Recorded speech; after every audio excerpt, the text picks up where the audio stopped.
Clearly, he didn't respect Pierre. Clearly, he did not respect Justin Trudeau. Called him governor all the time. He respects Carney.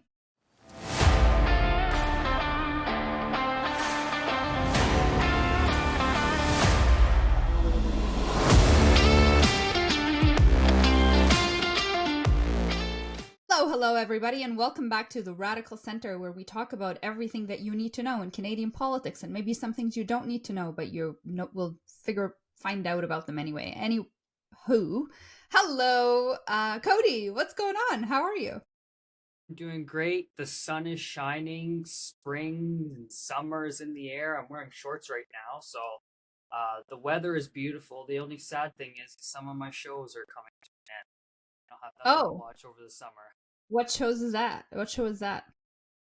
So I'm a big fan of The Handmaid's Tale.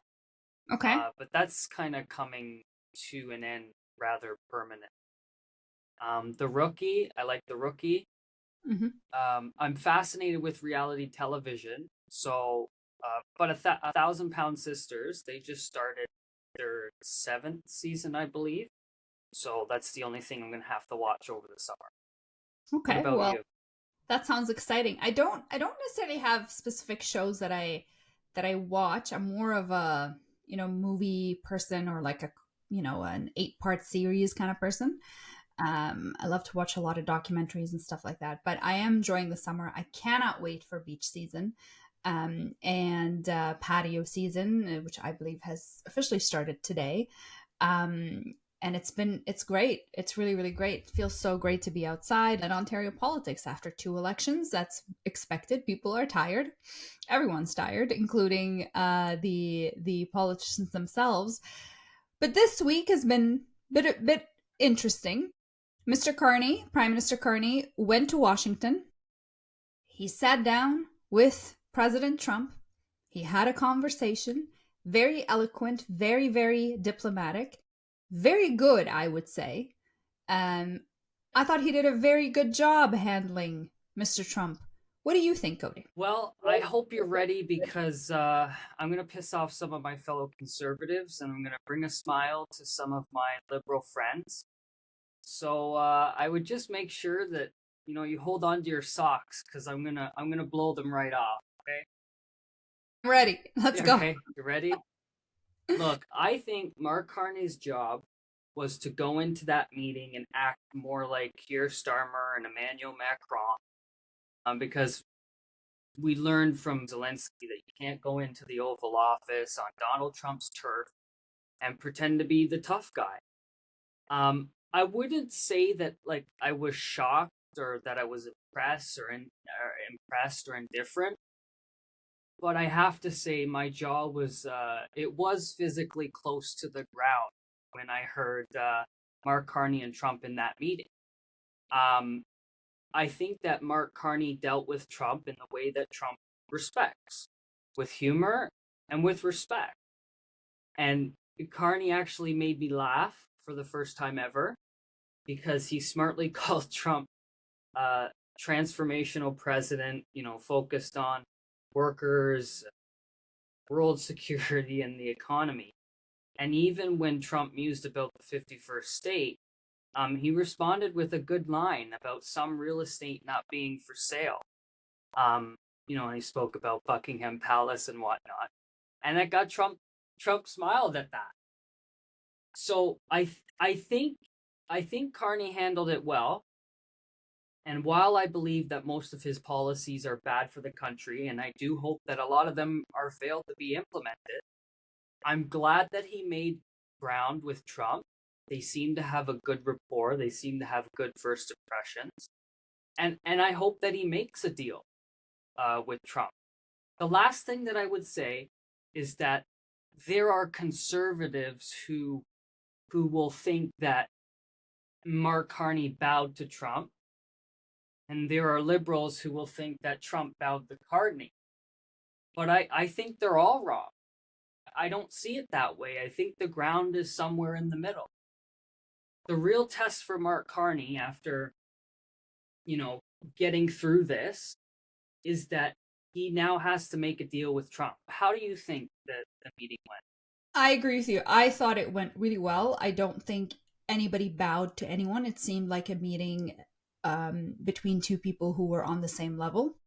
And I think if Carney brings anything to the prime ministership right now in this context, in this time that we're living through, is he is someone Trump respects.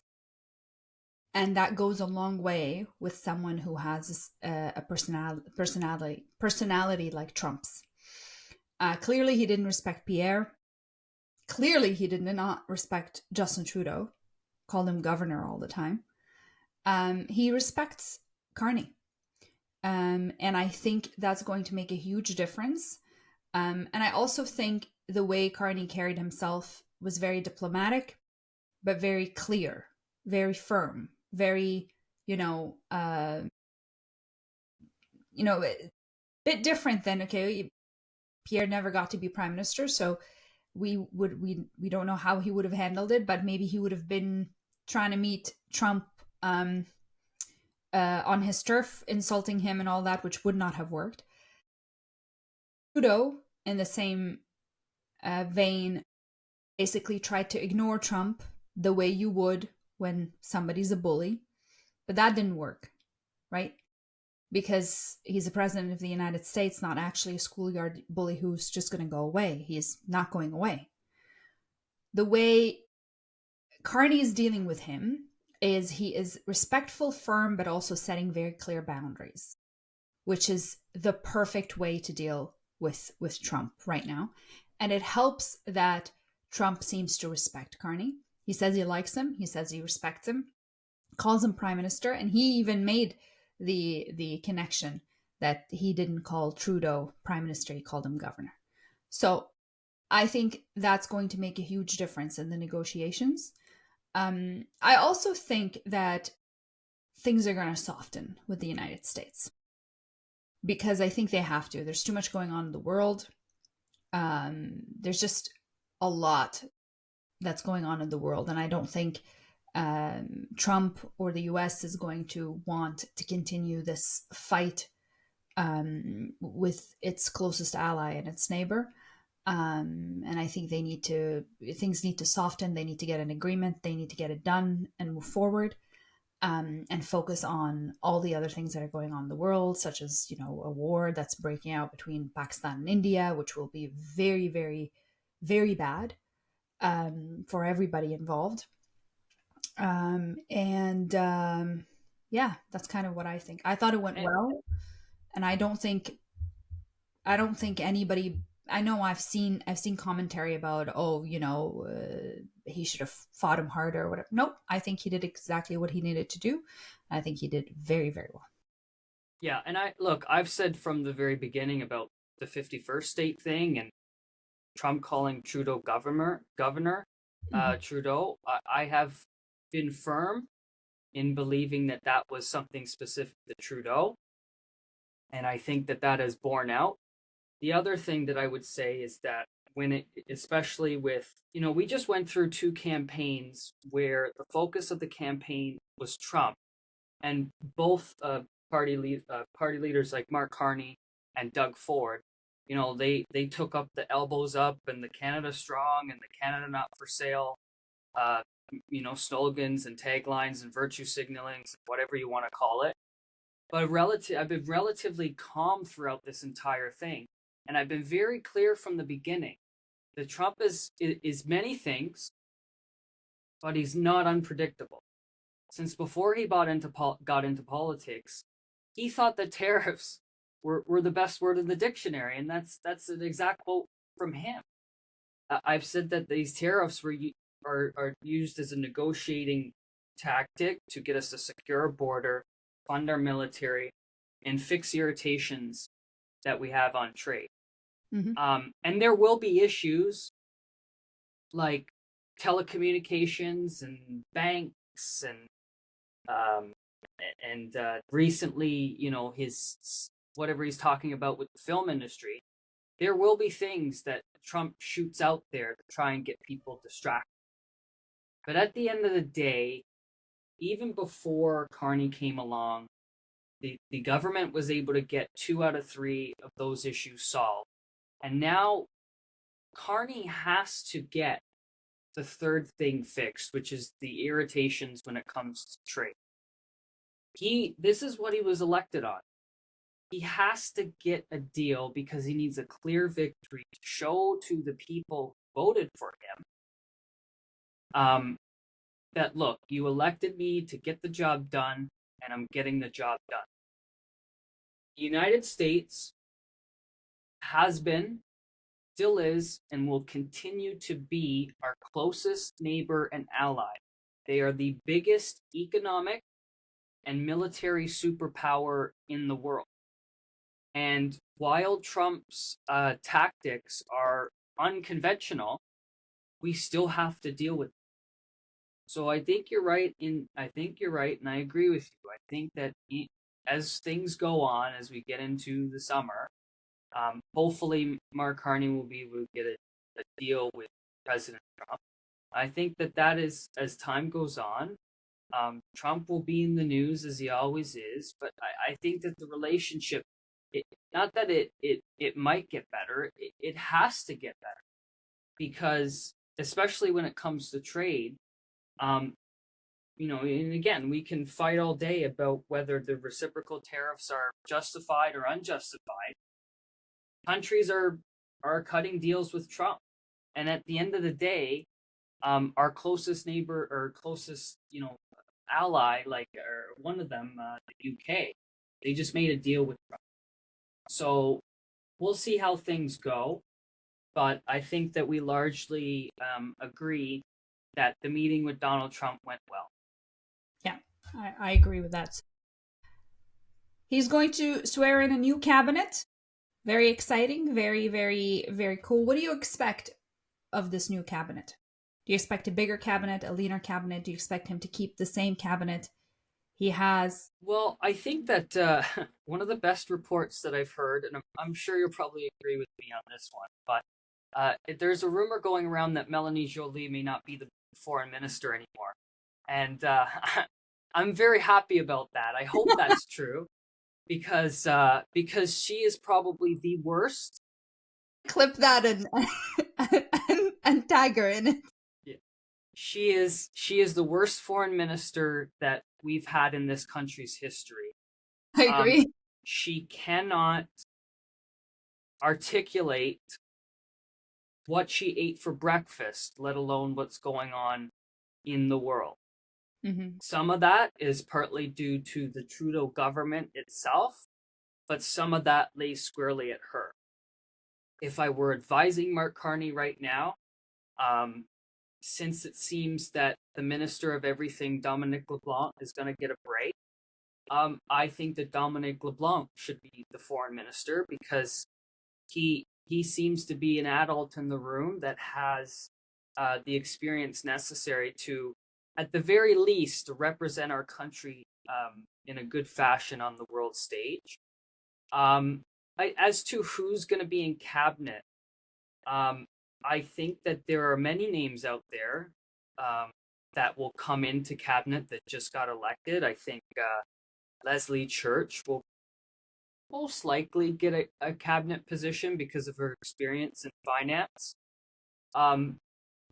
The one thing that I will say is, if there's probably going to be a new foreign minister, but I don't think people should really pay attention to that, because of Mark Carney's background, he's probably just going to be the Minister of Finance in his own right, if he doesn't make himself Minister of Finance.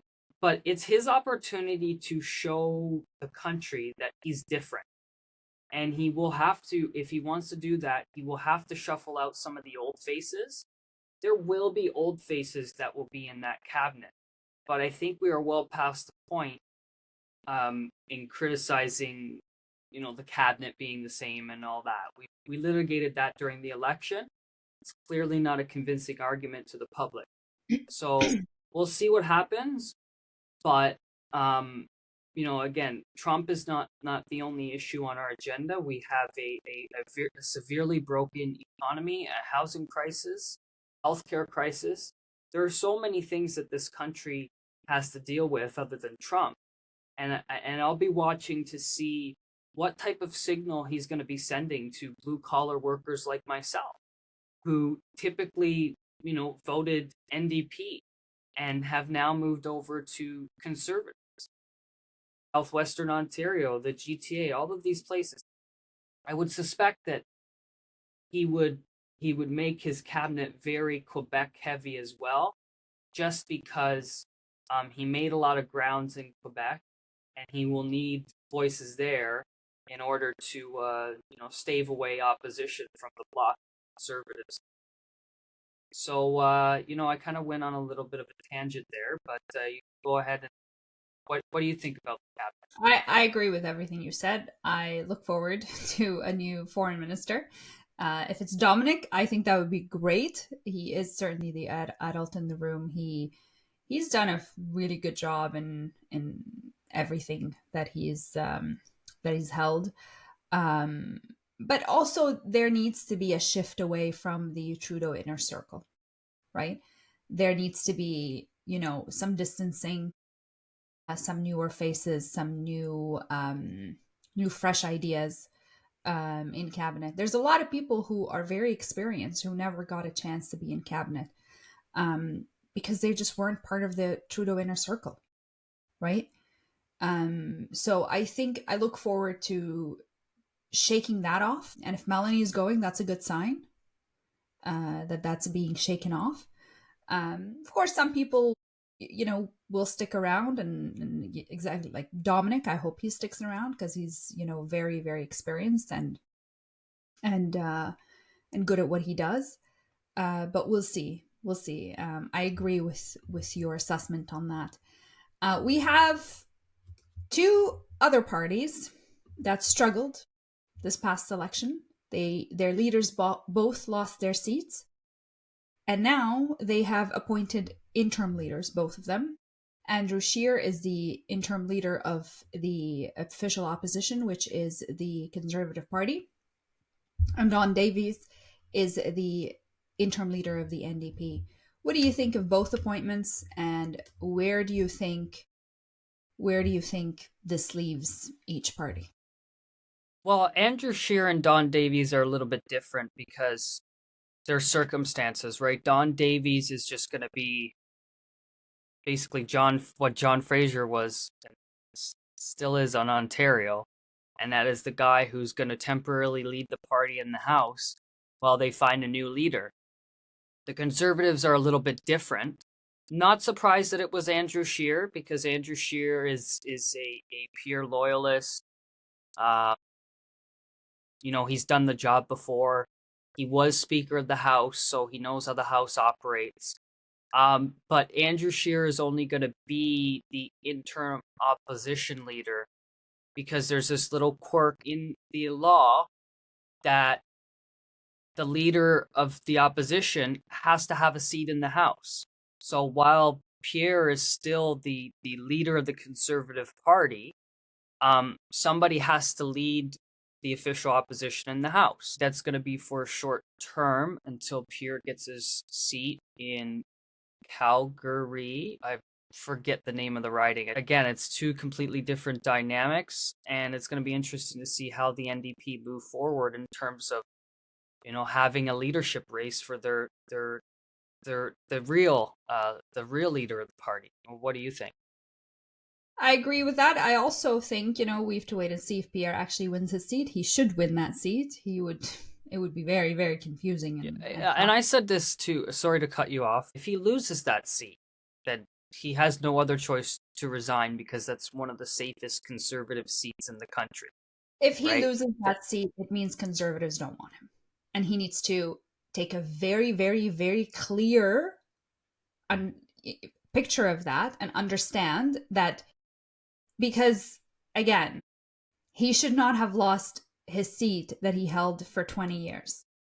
And there are a lot of Conservatives who have been Conservatives their whole lives who don't like him for likability reasons. So if he loses that seat, it's a clear sign that Conservatives, the average Conservative, is like, I don't like this guy and I want a new leader. That would be only explanation. Yes. Is it likely to happen? No. But it could, because political parties do this. Not political parties, but like partisans do this. Voters do this. They want, if they want to turf their leader, they will look for an opportunity to turf the leader, right? Especially in a situation where, there was just an election. There's no election coming up anytime soon, right? And there's plenty of time for a leadership race, and there's plenty of opinions internally in a party about whether they like him or don't like him. It could happen, you know. It could happen.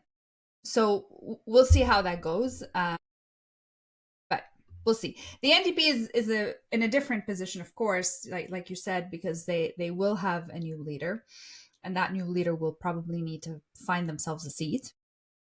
I don't know where, but they'll need to do that, unless they already have a seat in the House. And that's going to be interesting. And we are going to cover that. We will cover that leadership race when it does occur.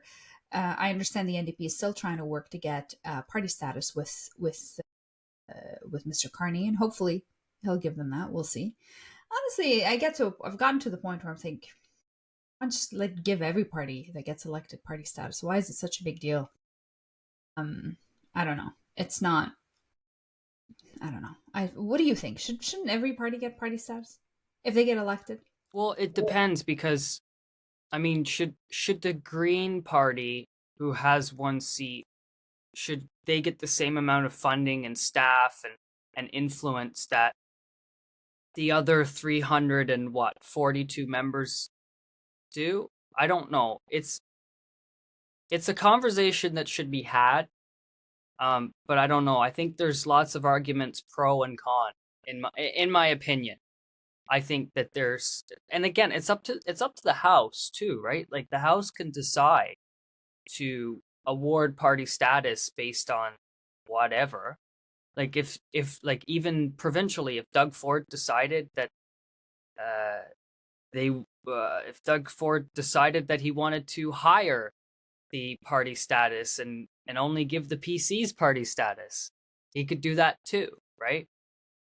But we'll see what happens. I wouldn't, when it comes to Mark Carney trying to get them party status, it wouldn't surprise me one way or the other. I could see Mark Carney saying, okay, I need your support.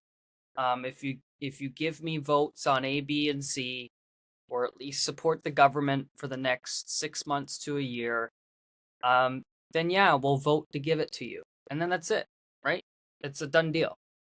And I don't disagree with that strategy. Mark, just give them party status.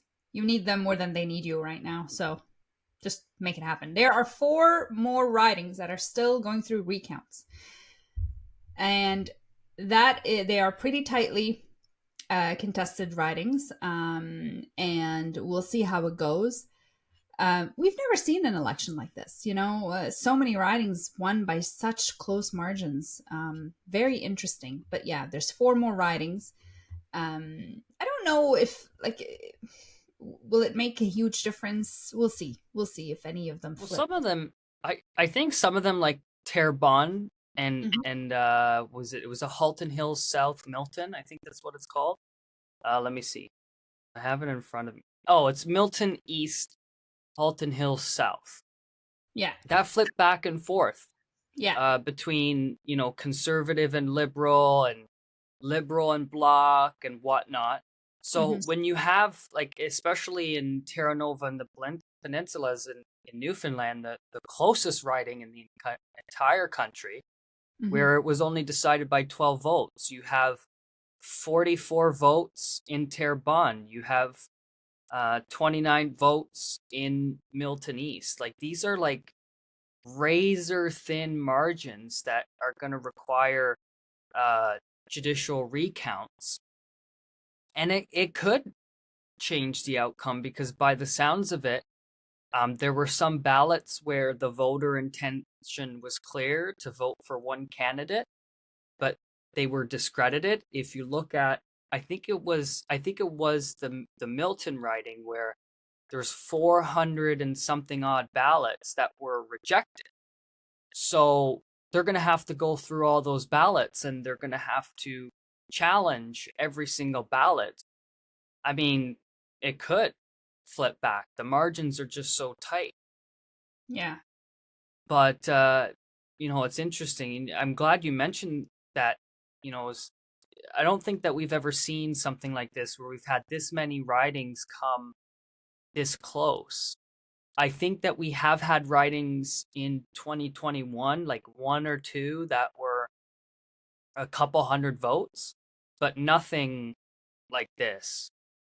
Yeah, for sure. This is for sure a very different game.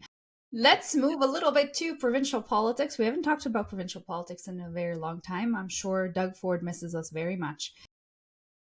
So let's talk about Doug Ford. He's got this idea. He's been talking about this idea for a long time. He wants to dig a tunnel under the 401. He wants us to have many, many different opportunities to drive across the GTA, and one of them is a tunnel underneath the 401.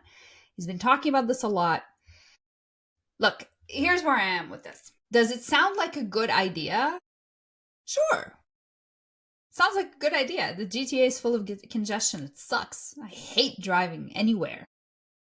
Even Mississauga has become so congested. It takes Especially anywhere. the QEW. I drive back from Vaughan every day, and it's like the Yeah, QEW is the worst part of it. It is so atrocious. I know. It's bad. So it's bad. We know, Doug, we know it's bad. And we know you have this idea and you want to have a tunnel underneath the 401. The problem is now they're starting to like actually spend money on actual studies, right? They're going to start actually trying to see if it's viable or not. If it turns out that it's not viable, that's when the opposition gets to go after him for how much money he spent on an idea that was a little bit out there, a little bit outside, coloring outside the lines. Let's just put it that way. Okay. So I worry about Doug right now because, unless they've actually done some research, they've had, some bureaucrats look into what other countries have done or things like that. I worry that this is going to come back with, first of all, an expensive study. It's going to take a long time. And then they're going to come back with a massive, massive dollar figure about what this would even look like if we were to even imagine doing this. And then that's going to become this huge thing, and he's going to have to cancel it. And then it's going to become a thing. Right. So, Doug, I think you got to be careful here. That's all I'm going to say. What do you think, Cody? Yeah, so when he mentioned this idea, it was either just before the campaign or it was during the campaign. Kind of thought about it, and I kind of am where you're at. It's like, yeah, sounds like a great idea. But conservatives like to bitch and complain when governments waste endless amount of taxpayer dollars on environmental studies. The 413 for an example. Other infrastructure projects that may not have come to fruition. Mm-hmm. And there has to be a point where the government makes a decision and says we're either going to build it or we're not going to build it. And tunnels are really expensive. I mean, if you think, like, just think about Brampton. Like, it took Brampton almost 10 years to decide with the LRT whether they were going to build a bridge or bury it.